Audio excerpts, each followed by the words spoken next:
Stand by.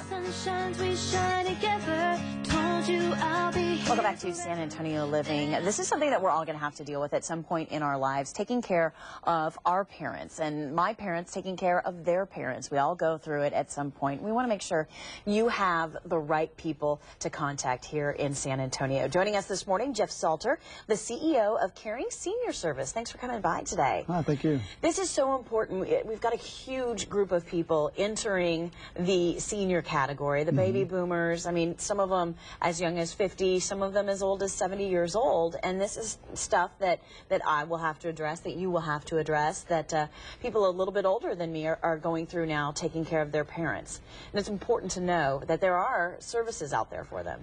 Absolutely. Long-distance caregiving is a big concern of a lot of families, trying to figure out what they're going to do as their parent ages and gets to a situation where they're no longer able to stay at home safely. And this is a business that you've been in for many years. Yeah, 17 years we've been providing service to seniors. And how did you get started in that? I saw a need. I worked with a home care company and saw the need that there wasn't a professional organization putting this together, so we started organizing individuals, making sure that there was proper screening happening with caregivers and things of that nature that hadn't existed before.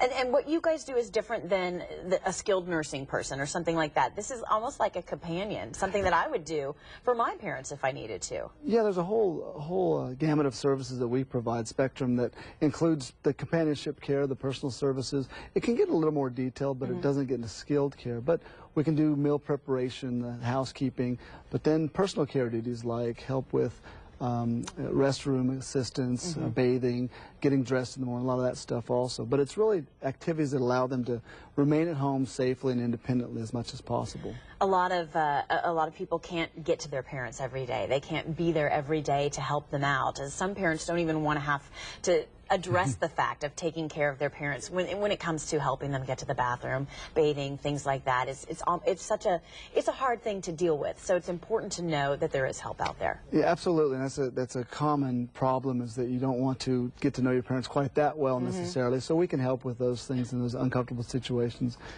Well, we've got some statistics to share with you. Senior care statistics tell us that many daughters and daughters-in-laws are the ones in charge of finding care for their parents. Do you have a lot of women that call you often and ask for the services? Yeah, as you know, the daughters do end up being the ones that are the caregivers for the family and do contact us trying to find out exactly what services are out there for their aging parents. And they might not even know what to prepare for. They might not even know what kind of care their elder needs. And that's something that you guys can tell them. Yeah, at our office, we do a free home assessment. So we go into the home and help them decide exactly what service they're needing. We tailor a service plan to that, depending on how many hours they need. Maybe it's just 4 hours a day, 3 times a week. But if they have advanced stages of Alzheimer's or something of that nature, then we maybe need a longer services. But we do a safety assessment also, make sure that their home is safe for them to be in. Are there grab bars installed? Are there tripping hazards to avoid? Do they need medical devices that could help them? Maybe one of those med alert buttons that help I fall and I can't get up.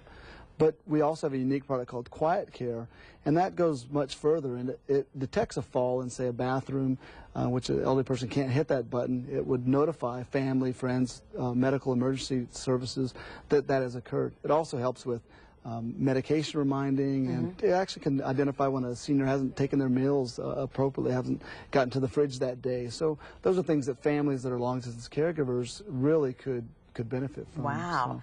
So. I know so many seniors don't want to leave home. They don't want to go to a place. They want to stay in their home. They want to feel safe, and this is a way to allow them to do that. Absolutely. Relocating is a traumatic event for a senior. No one wants to go through that at any age in point in life, and when you're a senior especially, it presents a lot of problems. And our mission is to try and provide those products, services, and education so they know that aging in place is an option, and it's probably the first and best option.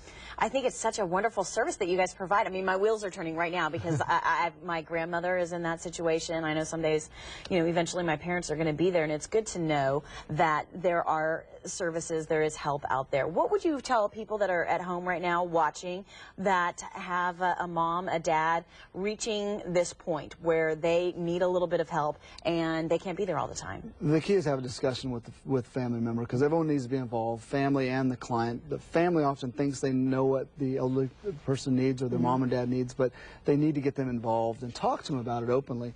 And then maybe call a service like us and ask us to come in and discuss what options are out there. There's a lot of misconceptions. I think things may